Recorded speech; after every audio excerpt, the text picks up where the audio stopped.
Excellent. So, yeah, today we're going to be talking the various exams involved in becoming part of the BJCP, including some of the exams that happen. Well, the exam that happens after you pass the basic qualification to get to some of the higher levels, but we'll touch on that one briefly at the end.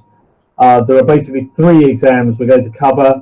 There's the online multiple choice exam, which you have to do before you can do much else, followed by the tasting one, which we've talked about a bit before. We'll go a bit more detail this time.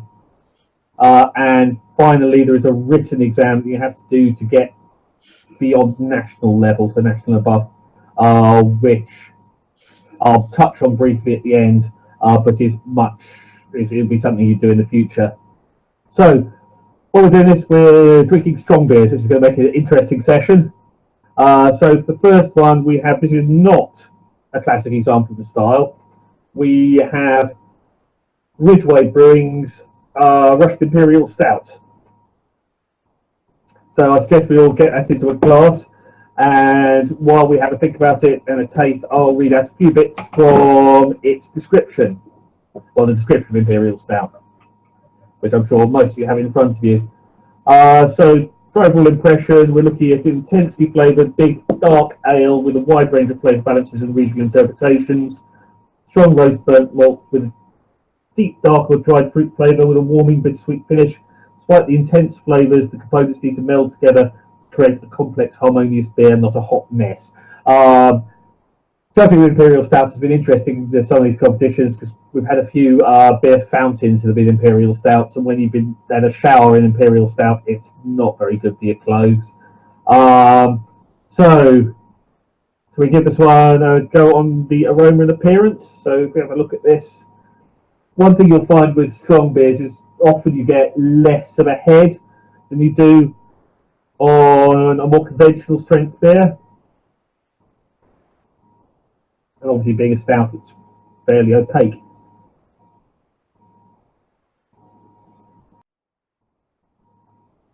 Okay, who would like to start with a few comments on aroma? The description of aroma is all over the place, so I'm quite interested to have to score it. I guess it's 12. It says it's got some of the things which is in there, but it says it could be any of it. One thing, so there's a bit of roast and things in there, but with a lot of these stronger beers, especially this one, you're expecting quite a lot of at least some of them. Anyone else have any thoughts? I don't know about your examples, but the one thing I'd be commenting on in this one is about the amount of alcohol and the fact it's verging on getting, well, there's certainly an amount of quite hot alcohol in the aroma. I mean, when we compare it to the other two, I expect there will be much less alcohol in those two. This is, he says, looking at the bottle, 10%. The others are American ones are lower, so if they had less alcohol, that wouldn't be surprising. But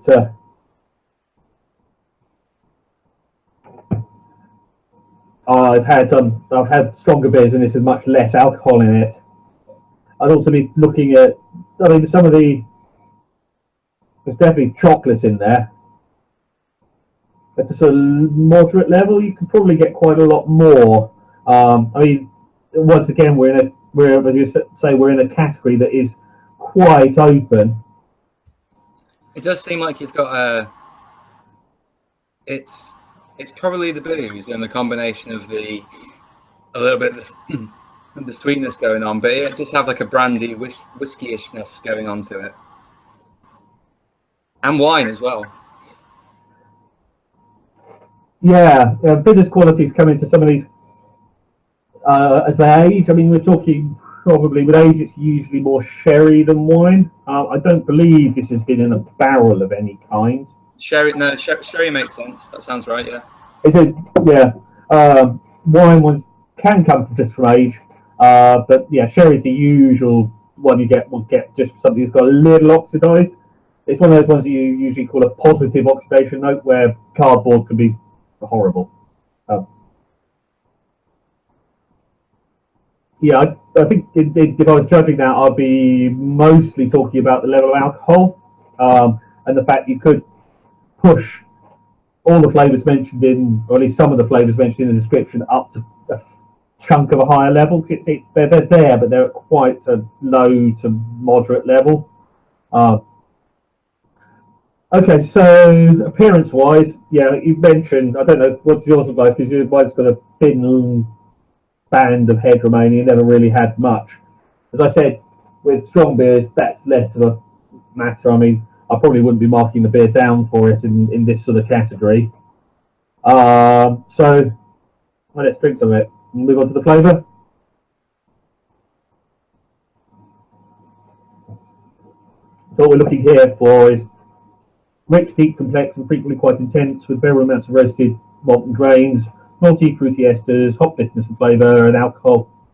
Medium to aggressive high bitterness, medium to aggressively high bitterness, medium low to high hop flavour, and for any variety. Moderate to aggressive high roasted grain or malt. Flavours can suggest bittersweet or unsweetened chocolate, cocoa or strong coffees like burnt grain, burnt currant or tarry character, fruit esters, low to intense. Yes, all over the shop again. Can take a dark fruit character, raisins, plums and prunes. Malt backbone can be balanced and supported on rich barley wine-like character. Optionally, show some supporting caramel, bready or toasty. Palate and finish can be relatively dry to moderately sweet. Usually some lingering roastiness, hop bitterness and warming character. Balance and intensity of flavours can be affected by aging and so on. Any thoughts on the flavour?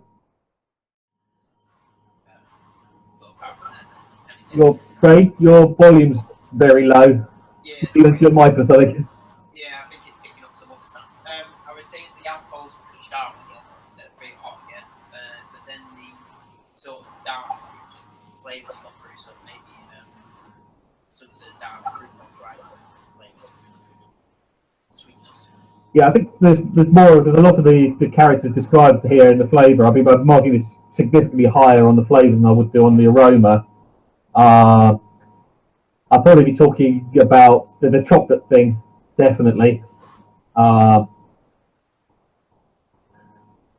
we say, this style has quite a range of character, because it covers both the older English style of barley wine, which is a barley wine, Russian Imperial Stout, which this is closer to, and the more modern American ones, which can have a big chunk of hop in there as well. But most that's usually faded and be more aggressive.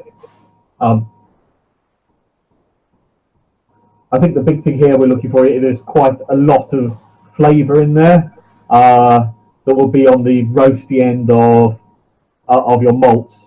And you're mainly looking for flaws in it. Being a high alcohol beer, it's very easy to end up with things like hot alcohol, which there's a little bit here heading into the sort of brandies and the like, which is fine a little bit, but when it starts to get a little bit more like some of the more higher alcohols and the nail polish remover type flavours, that's unpleasant. But this doesn't quite get there. And yeah, with age, these can get port-like qualities. By frozen, we all frozen. Can you still hear me? Yeah. Cool. Everyone froze up for a second there. Okay, so while we sip at this for a little bit, I'll talk for a minute on the multiple choice. Wave at me if you want to answer the various questions. I'll throw in as we go along. I was going to try and get some boards to hold them up on so you could read them, but the Hangout defeated me. Okay, so the first exam, obviously, as we talked about before, is the online multiple choice test. This is 200 questions in 60 minutes. It's open book, so you can have whatever you want open on the screen in front of you or next to you, or a book or whatever. But really do make sure you have that at hand. You're not going to be able to answer all the questions from memory or just from your general knowledge of beers. A lot of these questions are really beer general knowledge. If you know your styles and have read the guidelines through quite a few times, it's usually quite easy to to answer some of the questions. And if you use common sense about process, especially around exams, those are usually fairly easy to answer as well. But given the time limit, you have 20 seconds per question, so some you'll need to look up, some you'll need to remember. The questions are a variety of true-false questions. There are also multiple choice questions and ones you can pick several answers from. So an example, let's start with this one. A quick question to throw out to everybody. A competition organizer may serve as the judge director and may also serve as a judge, provided this person has no knowledge of the entries and entrants. Is that true or false? True. Yeah. One thing to be careful about these questions, because people have been known to go out and get a list of questions and memorize them, there are some of them that negate themselves sometimes, so you may well see a version of that question with the word not in it occasionally. It isn't, it's almost a trick, but it isn't really a trick, but just read the question and make sure you know whether it's a positive or negative way round before answering it. I think the point there is that to judge a beer, you can't have any way of knowing whose beer it is. For the same reason you obviously can't judge categories that you've got beers entered in without some precautions being taken. For example, if there are two pairs of judges judging a set of beers, it can be organised that your beer ends up in the other pair's group of beers, and you leave if you get through to the mini best of show. I've had to do that a couple of times when I've entered a lot of beers in a competition. I didn't win. Okay, so for an example of a question you probably would have to look up, and I know I'd have to look up. He says going to look it up. So a Dusseldorf alt beer typically has light body and medium carbonation level. So this will be a case of trying to look it up as fast as you can and try to remember where alt beer lives, which should be in amber bitter European lager, so page 12. Sometimes it's whether you're used to using the app or the web application here. So the question is, and we're looking at most of these ones will be around the more the ones that actually have a specific descriptor put to them. So in this case, we're looking at an alt beer is described as medium bodied and smooth. So we can answer it as a no. Yeah, the important thing here is to remember you can look it up, and if you don't know it, look it up. I was going to look that up beforehand, but with all the video troubles, didn't get around to it.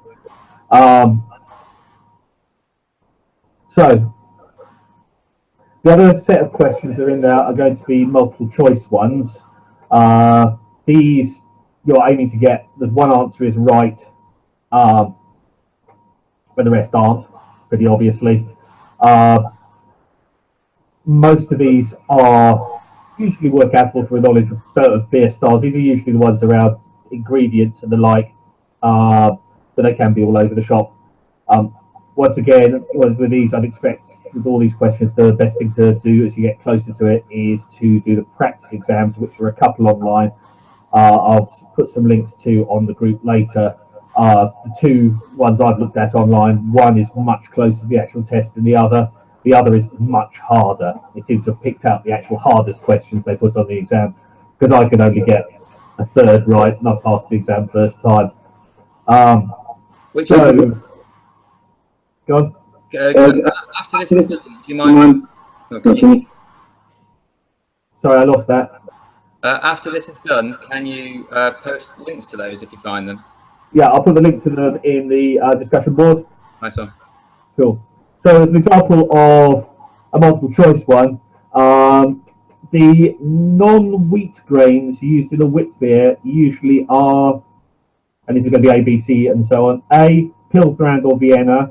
B, Pilsner only. C, Maris Otter. D, Vienna and Munich. E, Pilsner and Light Crystal.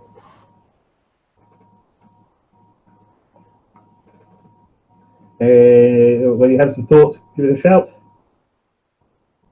What was the question again? I'd assume Pilsner, but that would be a guess. Hey, I think beer is right. Pilsner only is the usual mix in a wit beer. He said, but once again, if I had time, I'd look it up. If I was running short on time, I'd guess that one. Because remember, the big thing about this is there's 200 questions. If you don't put an answer down, you're definitely wrong. As if you put something down, at least you've got a chance. So the final type of question, and the most tricky ones, are the ones where you have to check all the right answers for the question. For example, so these were the hard ones on the online exam, are the ones where you have to pick all the ones that apply. As an example, acetic acid is perceived as having the following characteristics: paper, sherry, vinegar, sour, or vinous. Which ones do you think?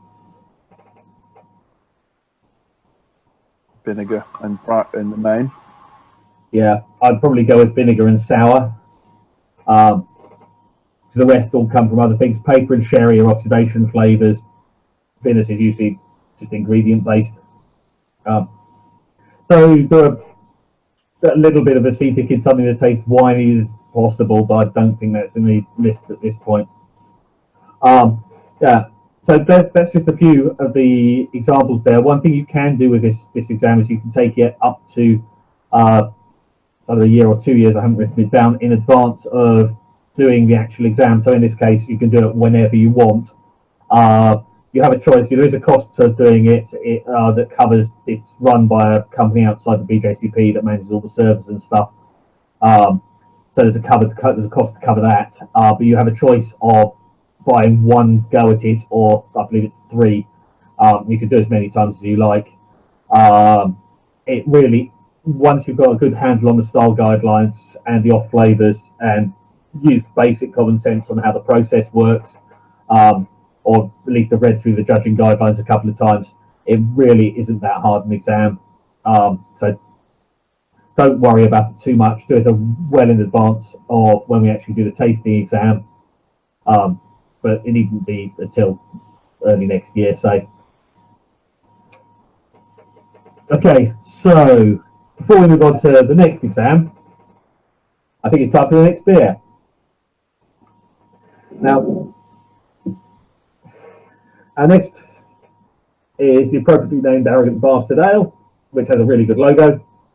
The interesting thing about this particular beer and this particular style is that in many ways the American Strong Ale category, he says finding it, was made just for this beer. Because it didn't really fit anywhere else and was a very well-known beer in America and over here. So let me find the category. American Strong Ale, 42.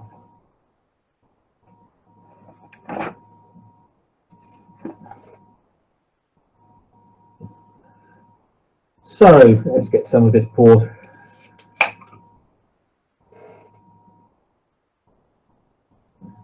Right, what we have here is an overall impression: a strong, full-flavoured American ale that challenges and rewards the palate with full malty and hoppy flavours and substantial bitterness.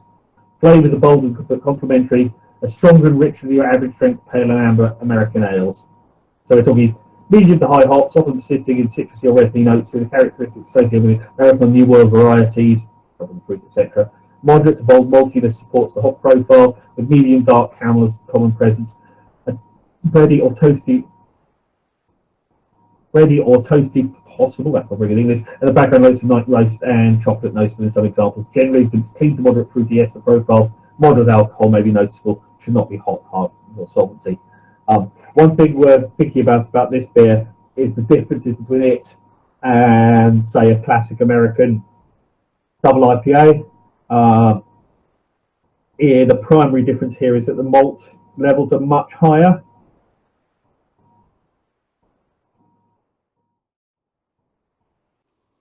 It smells like malt loaf with some like hop jam on top.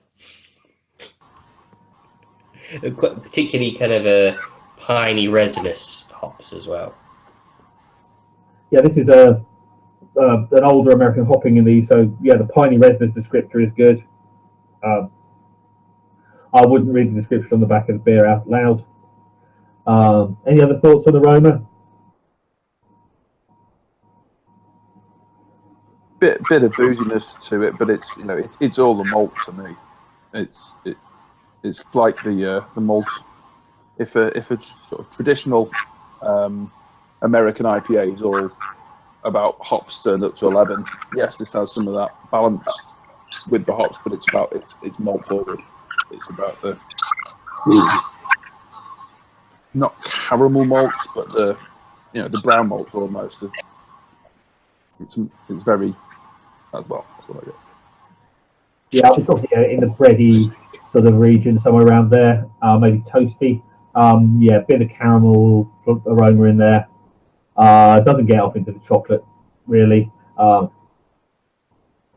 was going to say that you talk about biscuits. I think this is not a good term to cross Atlantic. Well, American biscuits are not the same as British biscuits, but English brewers will usually understand what you're talking about. Okay, so appearance-wise, yeah, well, this way you're looking at something amber, copper to light brown, low to medium size white head. They have low head retention, good clarity. They have legs when swirled, so I'm getting lacing, a little bit of legs. So, should we move on to some flavour? For me, it's caramel malts. Like the coffee kind of thing is. Yes, you've got quite a lot of kind of bitterness and resinous hops. I think the old traditional, but to me, it's it's the caramel coffee kind of thing going on. That's predominant. Yeah, I think I'm with you there. There's also, if you get further onto it, quite a lot in the way of hop bitterness, but not so much the way of hop. We're talking.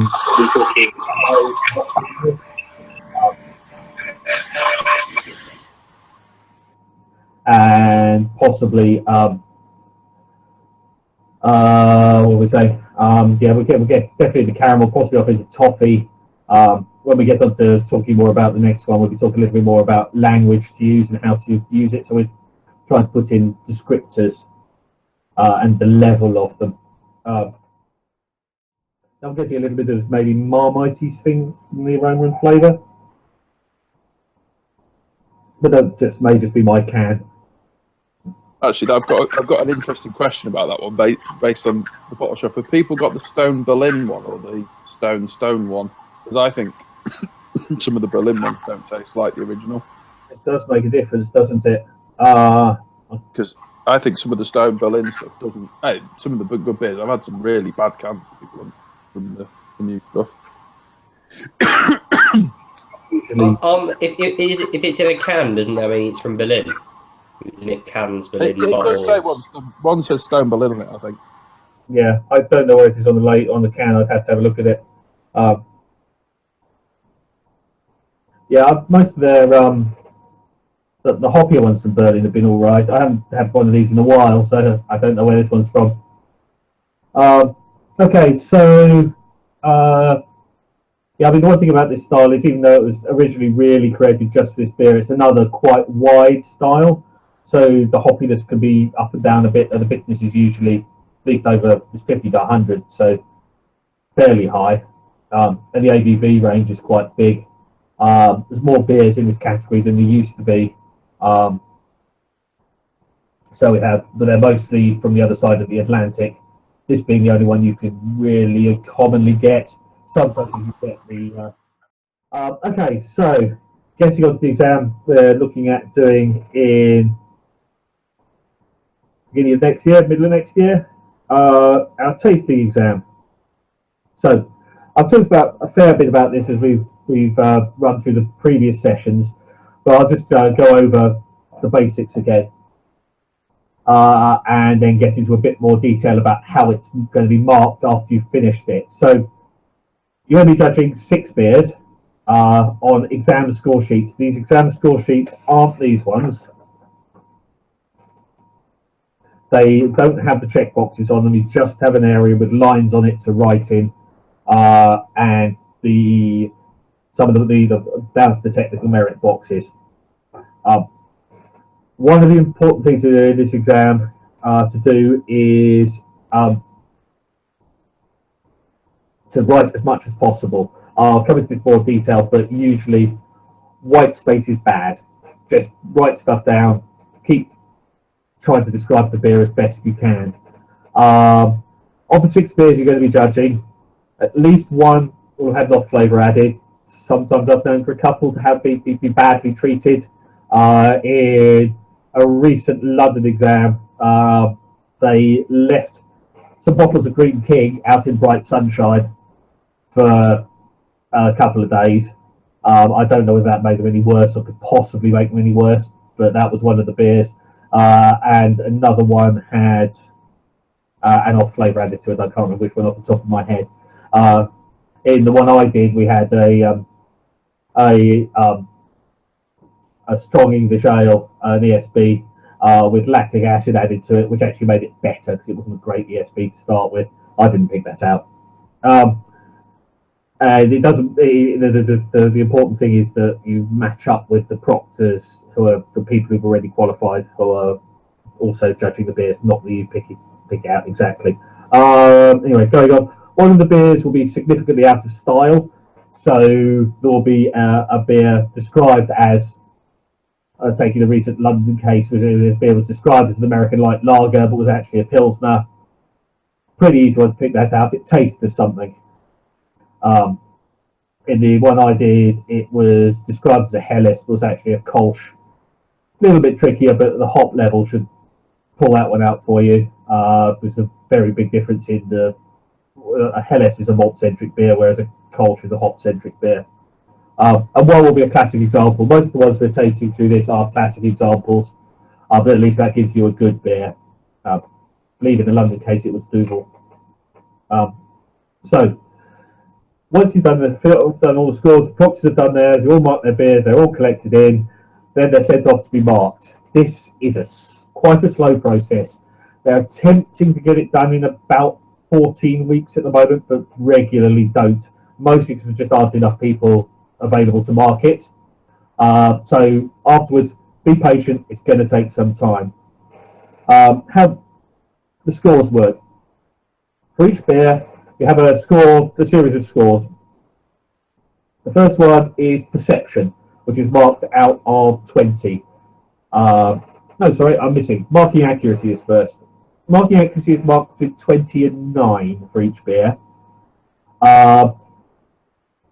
This is, if you miss it wildly, you'll still get 9. So they're fairly generous on this one. It's 20 if you match the judge's score precisely. The combined score of the proctors. So the proctor's scores will do an agreed score between them for each one. And 9 if you're more than 10 points out. So don't worry if you're quite a way out on several of the beers. If you're good on a few of them, that works fine. Second one is, was what I said before, is perception, which is how well you describe the beer's characteristics. One really important thing here that I didn't do that well on was to note what's not there. So because it's not a checkbox, you need to do things like write down primarily the off flavors, no diastole, no DMS, no XYZ. Write them all down. You've got space to it, write them down. Next one is descriptive ability. So you need to describe each element of the beer. This is also each of these out of 20.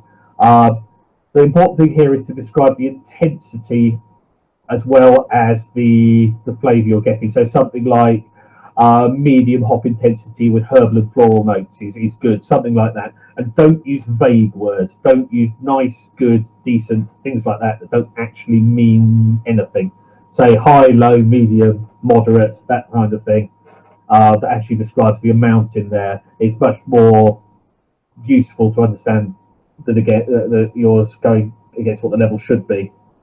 Finally, next one is completeness. Yeah, fill out everything. Write as much as possible. Check all the boxes where there are boxes, because there will be boxes for things like the overall impression one. You'll still have the I will finish the sample one. Fill in all the scores and do the maths right. So when you add up your scores, just try and get the maths right. It doesn't lose you a lot, but it's definitely worth doing. So some general tips here, and obviously we'll come back to this again later. For the first 4 sections, so aroma, appearance, flavour and mouthfeel, are about description. You're describing what you can taste or sense. Use descriptive language, try to be specific, give everything a level, and then in your final overall impression you're trying to give some feedback. Feedback should be positive. Things that could make the beer better. Don't go, yuck, this is horrid, I hate it, stop brewing ever again. Don't go, dump this down the bin. Suggest something like, next time, look at fermenting at a lower temperature, or consider yeast health. Those are the 2 commonest ones, usually yeast problems, or possibly bottle infection is another common one. So it says, having lost this section. Yeah, so yeah, fill in the sheet, use up the space, write as much as you can. Don't contradict yourself, but write as much as you can. Try and make your scores align with your comments. So if you've said really positive things in the description and you score it a 2, that's not going to do very well. But try and keep them lined up to you. These scores are there to help the person whose beer it is understand why you've scored it as it is. And the main thing is practice a lot. Fill in score sheets for beers to taste when you have a spare minute. Just note some notes down. Even if you're just tapping them in on Untapped, try and write a description of them. Even if you've only got 140 characters, it's good practice just to write about their aroma and their flavour. Also, there are some good examples of score sheets online. I'll link to these in the video description and on the forum again. Look at these. Some of these are fairly. These are score sheets from some of the best BJCP judges there are out there. Use them as inspiration, but they're going to be hard to get to that level. But remember, just write what you taste or detect and enjoy yourself while doing the exam. Afterwards, usually the proctor's scores, you'll get told what the proctor scored, so you get to go, yay, I matched that one, boo, didn't detect that. Don't worry about it too much. Remember that only a certain proportion of your marks, 20 out of 100, is from how closely you match the scores. The rest is about how well you describe things. Talk to people who are there at the time afterwards, and just finish the beers, except the off-flavour one. Or if an American light lager, which I won't. We've done that once. I'm not that cruel. One thing you will have here is we almost certainly, and I'll confirm this as we get right to the close to the exam, we won't be doing any of the categories beyond. He says, looking the number up. That's too far. 26 will be the last category we're likely to do a beer from, so we won't be doing historical beers, fruit beer, wild and sour, any of the ones that are very, very subjective or very, very odd. It was marking accuracy, perception, completeness, feedback. What was the other category? Marking accuracy, perception, descriptive ability. Descriptive. Thanks. Feedback and complete. So yeah, feedback is about a bit more on the feedback. Yeah, concentrate on the flaws and perhaps been positive, and discuss both how they hit or miss the style as well as technical problems with the beer. So things like this has got a lot of diacetyl in it or something, and how to fix that. About I'll probably boil would be looking at there, but also if it's far too bitter for the style or the malt is wrong, that also goes in that section. Sometimes in the earlier sections, in the descriptive sections, you might go high for style, but that's fine. You'll be talking about it more in the overall impression. One thing we'll be doing as we go forward with this is filling in a lot more score sheets. I've got to do some this week, except we're running fairly late. So when we go forwards in this, we'll do another couple of sessions with checkboxes. If people can print a few out beforehand, and I'll let you know when we're going to swap over to trying to write it on the exam ones. And we'll have some breaks in sessions coming forwards just to fill the various sections in. I'll put some more stuff about that on the discussion forum later. So before we move on to the final exam, which I'm only going to talk fairly briefly about before we go into some sort of general questions, because I haven't done it yet, shall we get our last beer out?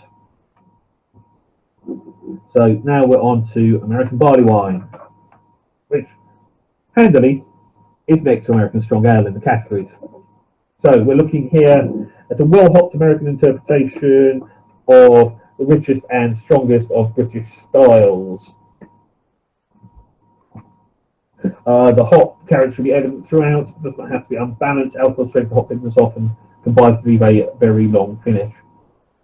Hop character, moderate to assertive, often showcases citrusy, fruity or resiny New World varieties, or spicy English varieties or blend. You use whatever hops you fancy, really, apart from the German ones. Rich maltiness with a character that may be sweet, can be bready or fairly neutral. Low to moderately strong fruity essence and alcohol. Intensity aromatic subsides with age. Hops tend to be nearly equal in malt and aroma. So, cheers, Greta. Probably interesting to compare this with the American strong ale from before, just to look at the differences. Because something like that is a possible misstyle categorization you could get in the exam. So, if we start with the aroma.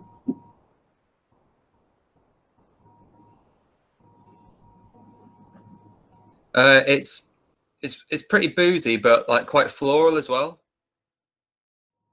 There's a fair amount of alcohol in there, but there's also, I'll probably be talking fruit as well as vegetable. There's floral.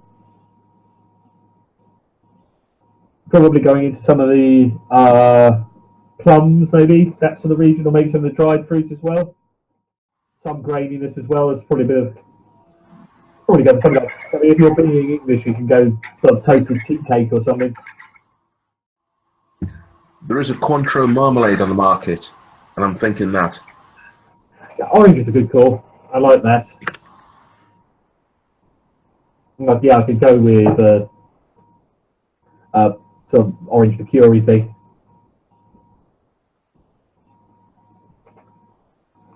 Right, I think I'm going to be sipping this for the rest of the night, but shall we start?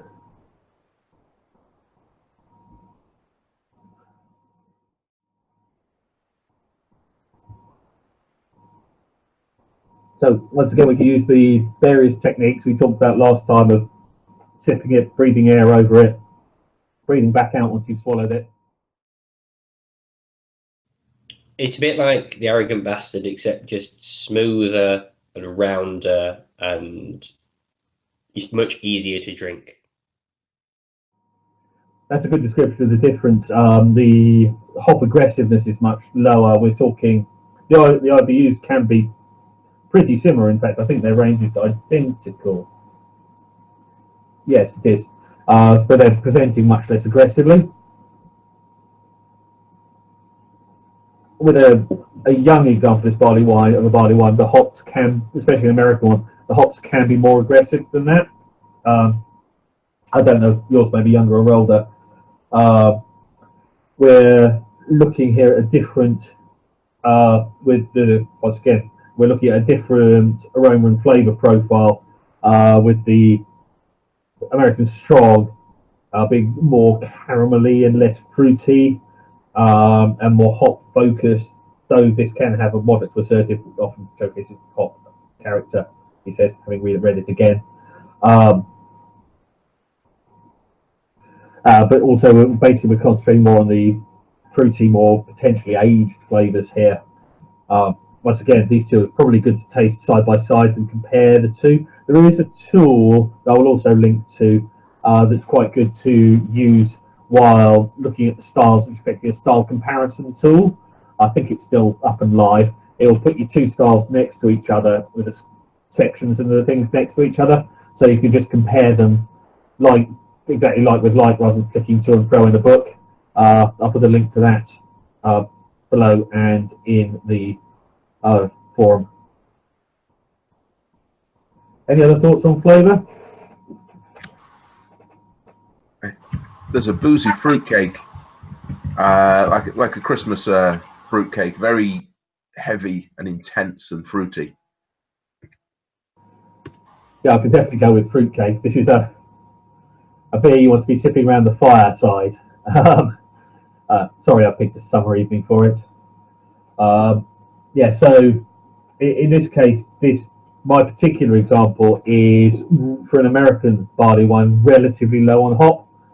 There's more there than you probably get in an English style, but there is a crossover between the two. So it's worth, when we're looking at the styles, and we'll talk more about the guidelines next session, looking at things like the characteristic ingredients and the like, because those will be useful more in the multiple choice exam.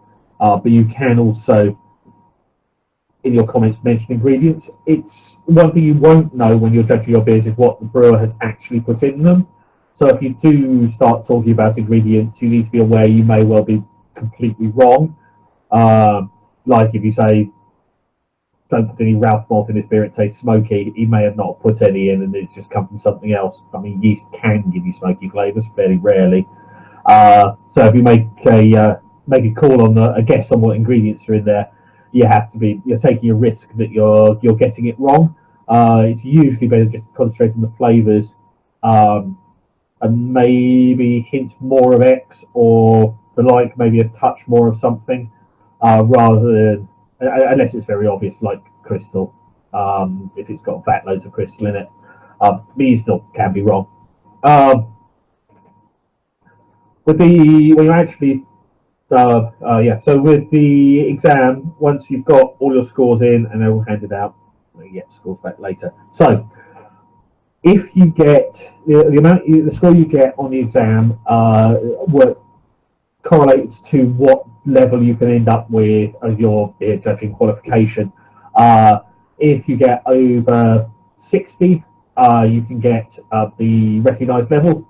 You get that straight away, if you score over 60. Or as your average between all your 6 beers. If you score over 70, you can get to certified. If you get about 80, you can get to national level, and that requires you to also do the written exam. National level judges will be the proctors for the exam, so they'll all have done well. They may well have done the exam more than once. You can go back and do the exam again, this tasting exam, to get a higher score, to get up to national and beyond, and then beyond that there's master, grandmaster and the like, of which we should have one in the UK shortly, if he passes his exams. So the written exam, this is run fairly rarely, probably maybe once a year in the UK at most. We don't have that many people who are up to qualify to do this yet. I only scored 76 on the exam, so I'm not going to be able to do it till I retake. So in this one, you have to start writing essays about beer.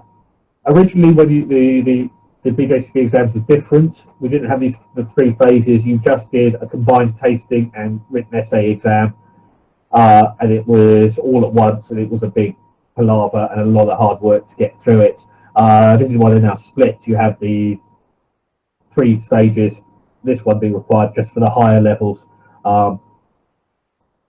You will get 5 essay questions and 22 or false questions about the BJCP. These essay questions will be right about style, ingredient, process. We're all over the shop. You get a few hours to finish up. It's 3. They're rarely run and they're very hard. They're well beyond the level of learning required for the other 2 exams. This is one to bear in mind and understand that some people will have done it, and to think about for the future. If people are interested, these are mostly for people who want to learn for the proctor exams and to go on to judging more stuff. But yeah, that's all I was going to say about that. There are a couple of other exams you can do. There is a mead judging exam. I don't think it's ever been run in the UK. And there is one other that I've forgotten. I think there's one other to judge another thing. We don't have enough mead in the UK to need an exam yet, but it may well come at some point. Right. That's what it is.